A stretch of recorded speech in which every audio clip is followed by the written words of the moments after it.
Вече е твърде голяма и болезнена темата и проблема за това как се упражнява натиск върху журналисти.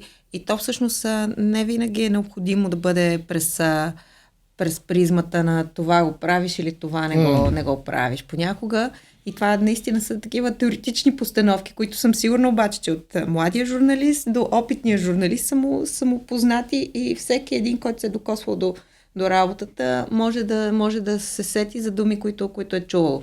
Тази тема на кой е интересна? Тази тема обслужва интереси, ние в това няма да се занимаваме. Има по-важни неща, винаги има по-важни неща. Ти нямаш всички гледни точки, тук балансът е нарушен. И то като стигнем до баланса и забравяме за журналистиката. Балансът е важен и той се изразява в това да дадеш възможност на всички засегнати да отговорят на твоите въпроси. Не е баланс да не правиш тема, защото един или двама отказват да ти отговорят. Тоест има много нежност в натиска. Това е тая поквара, която бавно и лека по лека завладява едно пространство.